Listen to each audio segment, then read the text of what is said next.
Remember the nightmares folks went through with their skyrocketing water bills over the past couple of years? It was very controversial. Thousands of people affected. Yeah. They were told, well, maybe you got a leak at your place. Yeah, maybe it's your fault. It's your fault. Sure deal. Well, we finally have an idea as to what exactly happened. This, according to the Statesman, a contracted city water meter readers hacked into a computer system and entered false readings that caused the water bills of about 17,800 Austinites to spike in 2017, forcing the city to issue thousands of dollars in refunds. This all according to Austin Energy. They're the ones responsible for the water bills. That's Austin Energy. It was earlier this year the city accepted a check for its troubles from the company, $100,000. Yeah. Now, under the settlement agreement approved this year, the city's former meter reading company, Tribus Services, formerly known as Corex Utilities, they agreed to pay this sum, $100,000, without acknowledging any wrongdoing. They didn't do anything wrong. I see. Now, for its part, Austin agreed not to sue the company for any more money. How about that? $100,000, something tells me that it's going to exceed $100,000. That seems like nothing compared to the amount of complaints that were filed. There's no doubt. I mean, the skyrocketing water bills that people paid totally exceeds $100,000. Absolutely. It now, does. I know that ours was just off the charts for one or two of them. How do I know if I'm going to get any money back, and how do they know what I'm owed? You're not. Yeah. You're not.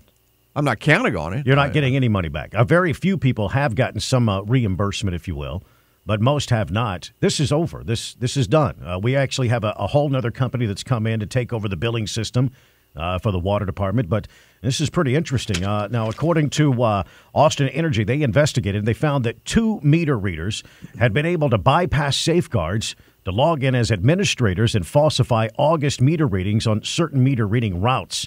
Now, the lower numbers caused September readings to be artificially high, pushing many residents into that higher billing tier. We have different tiers. Yes, of course. The utility ultimately gave refunds to 7,400 people who were overbilled, but a lot of people are due money. Corex was in a final month of its contract when this breach occurred. Another company, Burimex, they've already been selected, and they're being paid $4 million per year to handle this process of billing. Well, I know what they've done, or what they said they were going to do, was make sure that now all of their meter readers, they have to actually take a photograph of each meter reading that they do, a photograph of the meter itself, and happened to be getting out of my car when a meter reader was coming down our street, and I watched him across the street to see if they indeed do that, and that's what I saw. You saw one with your very eyes. Saw one, your very own eyes. We very rarely see those meter readers. Why would you? I mean, they usually come by when you're at work or exactly. Nobody's home. It's just the way it works. But he was doing his deal. So you would think I stood there and watched. He indeed took a picture. You would think in this digital age, this would be a whole lot easier. Exactly. It sounds like it's made it easier just to hack the system and. You know what I mean? Yeah, it sounds like there's a couple of guys who were just too lazy to actually go out and do the job, and we'll just do that. Well, the city of Austin didn't sue this company, but I guess it's possible that the people of Austin could. Yeah. Right? I mean, the city's not going to sue this Corex or whatever their name there is, but I guess individual taxpayers could, right? I don't remember how high ours was, but I do remember it was so incredibly out of whack as far as the amount of usage, the amount of gallons that they said we used. It made no sense. You had a Schlitterbahn in your backyard. We might as well have had a Schlitterbahn. Exactly. It was a beautiful water park you got there. Schlitterbahn or Schlitterbahn, either 622 one. Here on the Todd and Don Show, and you could join us, 512-836-0590. President Trump discusses the escalating trade war with China and the impact on American farmers. He talked about it last night with Fox News. In an exclusive interview with Fox's Steve Hilton Sunday night, President Trump explained why there's no trade deal between the U.S. and China right now. We had a very strong deal. We had a good deal. And at the end, they changed it.